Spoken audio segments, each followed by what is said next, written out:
भगवत गीता में बताया गया है कि जब अर्जुन श्री कृष्ण से पूछते हैं कि इस दुनिया में सबसे इम्पोर्टेंट कार्य कौन सा है, तब कृष्ण भगवान बताते हैं कि अगर इस सृष्टि में, इस यूनिवर्स में सबसे इम्पोर्टेंट, सबसे सर्वोत्तम कार्य कोई भी है तो वो यज्ञ है। क्योंकि यज्ञ ही केवल एक ऐसा कार्य है जो करते हम हैं, लेकिन इसका लाभ पूरे विश्व को मिलता है।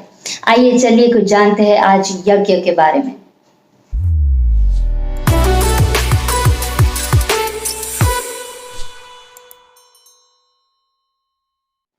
Hi, my name is Avni and I welcome you back to my channel Following Vedas. आज अगर हम किसी भी रिलीजन को ले लीजिए और अगर आप उनसे पूछेंगे कि आपका मेन ग्रंथ का बुक का नाम क्या है, वो एक ही आंसर देंगे। और वही क्वेश्चन अगर आप हमारे किसी भाई बहन से पूछे तो आपको 50% यूथ से तो शायद ही आंसर मिलेगा, और अगर किसी से आंसर मिलेगा तो वो भी अलग अलग आंसर मिलेगा। दुखद बात यह है कि हमारे आंसर में कभी भी यूनिटी नहीं दिखती, हमारे आंसर में कभी यूनिटी नहीं होती। उसका रीजन ये है कि जो वेद है वो कहीं गुम हो गए हैं। वेद जो है वो ना एजुकेशन में है अभी, इसलिए वेद क्या है, वेद के नाम क्या है, कितने वेद है, उपनिषद कितने हैं, दर्शन शास्त्र कितने हैं, ये किसी को नहीं मालूम। आज की पीढ़ी को अगर आप देखें तो किसी को भी वेद के बारे में कुछ नहीं मालूम। इनफैक्ट अगर आप किसी पूर्वजों से भी, मतलब आपके एल्डर्स से भी अगर आप पूछेंगे तो उनको भी शायद ही वेद के बारे में कुछ भी पता होगा। इसीलिए आज हमारे धर्म के बारे में कोई भी आकर हमसे कुछ भी बोल देता है और हम उन पे विश्वास कर लेते हैं। क्योंकि हमें वेद का ज्ञान नहीं है, इसलिए हम कुछ भी वो बोलेंगे कि हाँ तुम्हारे धर्म में ये लिखा है, हम मान लेते हैं, हम उन पे पूरी तरह से विश्वास कर लेते हैं और इसका फायदा सब उठाते हैं। पहले के काल में अगर हम देखें तो सिर्फ और सिर्फ वेद ही थे और कोई धर्म था ही नहीं। जो भी धर्म है वो अब आए हैं, कुछ ही साल पहले आए हैं। लेकिन अगर आप 5,000 साल पहले का कोई भी हिस्ट्री देख लीजिए, उसमें सिर्फ और सिर्फ आपको वेद ही मिलेगा और कुछ भी नहीं मिलेगा। इनफैक्ट तब बाहर के देश वाले जो भी थे वो हमारे देश आर्यव्रत में आते थे वेद पढ़ने के लिए, ताकि उनको वेद का ज्ञान मिले। अगर समझो किसी को भी साइंटिस्ट बनना है, इंजीनियरिंग करनी है, सीए बनना है, कुछ भी करना है, उसको वेद का नॉलेज प्राप्त करना ही पड़ेगा।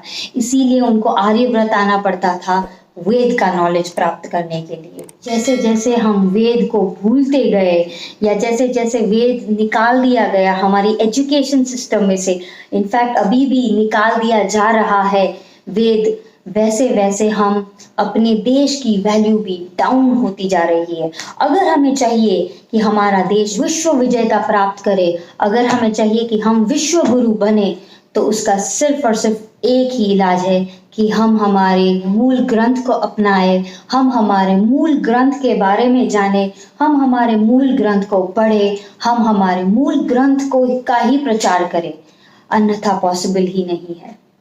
पुरुषोत्तम श्री राम भगवान भी वशिष्ठ ऋषि के पास गए थे वेद का ज्ञान प्राप्त करने के लिए। वैसे ही आप देखें योगीराज श्री कृष्ण महाराज भी सांदीपनी ऋषि के पास गए थे, सांदीपनी आश्रम में वेद का ज्ञान प्राप्त करने के लिए, क्योंकि उसके अलावा कोई और एक भी ज्ञान था ही नहीं। तब सिर्फ वेद था और सब वेद का ही ज्ञान प्राप्त करते थे।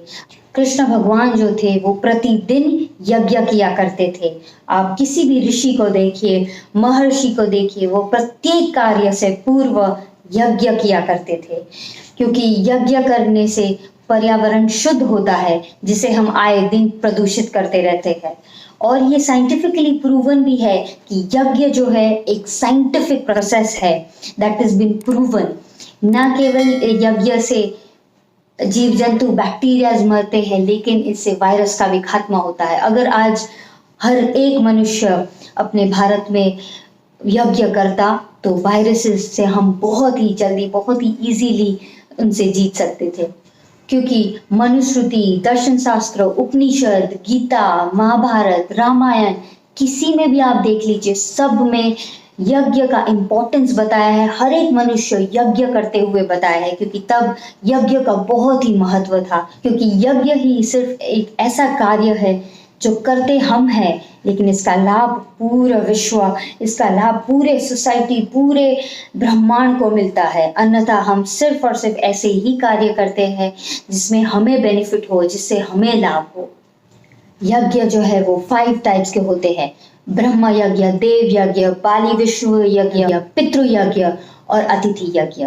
ब्रह्म यज्ञ जो है वो सूर्योदय के साथ सुबह उठ के प्राणायाम करना, व्यायाम करना, उपासना करना, उसे ब्रह्म यज्ञ कहते हैं। देव यज्ञ जो हम परमपिता को याद करते हुए हमारी आत्मा की शुद्धि के लिए, वायु की शुद्धि के लिए हम जो हवन करते हैं उसे देव यज्ञ कहते हैं। बाली विश्व यज्ञ, बाली विश्व यज्ञ जो इंसान पशु पक्षी का ध्यान रखता है, उसकी सेवा करता है, उसके खाने पीने का ध्यान रखता है, न सिर्फ एक दिन के लिए लेकिन स्थानांतर रूटीन में जब करता है, उसे बाली विश्व यज्ञ कहते हैं। पितृ यज्ञ, पितृ यज्ञ में हम बहुत बड़ी गलती कर देते हैं कि पितृ यज्ञ यानी ये यज्ञ कि कोई हमारा घर का मेंबर चला गया है और उसके पीछे हम एक हवन कर दे और उसको कह दे कि ये पितृ के पीछे का हवन है। ऐसा बिल्कुल नहीं होता। पितृ यज्ञ यानी उनका हम ध्यान रखें, जो एल्डर्स हैं हमारे हैं उनका हम ध्यान रखें, उनका सम्मान करें, उनके सम्मान के लिए, उनकी खुशी के लिए जो हम करते हैं उसे पितृ यज्ञ कहते हैं। हम उनका बहुत ही अच्छी तरह से ध्यान रखें, सम्मान करें, आदर करें।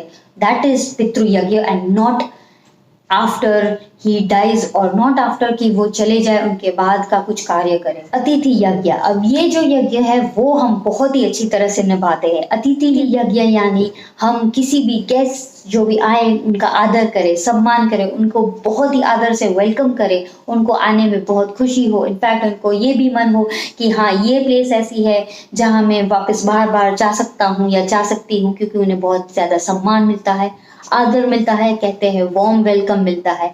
उसे कहते हैं अतिथि यज्ञ।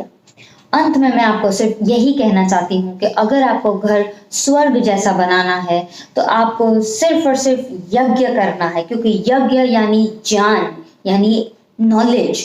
अगर आपको यज्ञ करेंगे, अगर आप यज्ञ करेंगे तो आपके साथ आपका पूरा परिवार एक साथ बैठेगा, बच्चे बूढ़े सब बैठेंगे। उसके बाद आप जो भी नॉलेज लेन देन की बातें करेंगे, क्योंकि यज्ञ का मतलब सिर्फ हवन करना नहीं है, लेकिन उसके बाद का जो क्वेश्चंस पूछते हैं और आंसर्स लिए जाते हैं, दैट इज अ कंप्लीट यज्ञ, दैट इज कंप्लीट हवन। तो वो तो खत्म होता नहीं है जब तक हम कोई क्वेश्चन पूछे ना है। कुछ भी हो, परमात्मा के बारे में कोई भी क्वेश्चन हो, जो भी आप पूछेंगे वो बच्चे जरूर सुनते हैं, बच्चे उसकी वो बातें सुनते हैं, फिर वो अपने जीवन में धारण भी करते हैं ये सारे क्वेश्चंस।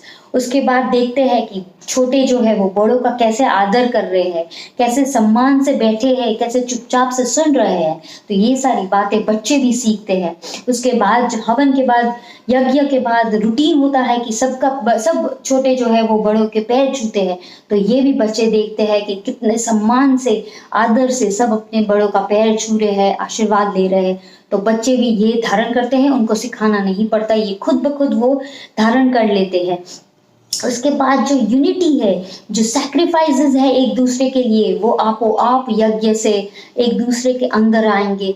यही स्वर्ग माना जाता है, जिसमें अंडरस्टैंडिंग हो, एक दूसरे की बातें बिना बोले ही समझ जाए। इससे ही अंडरस्टैंडिंग बनती है, इससे ही प्यार बढ़ता है।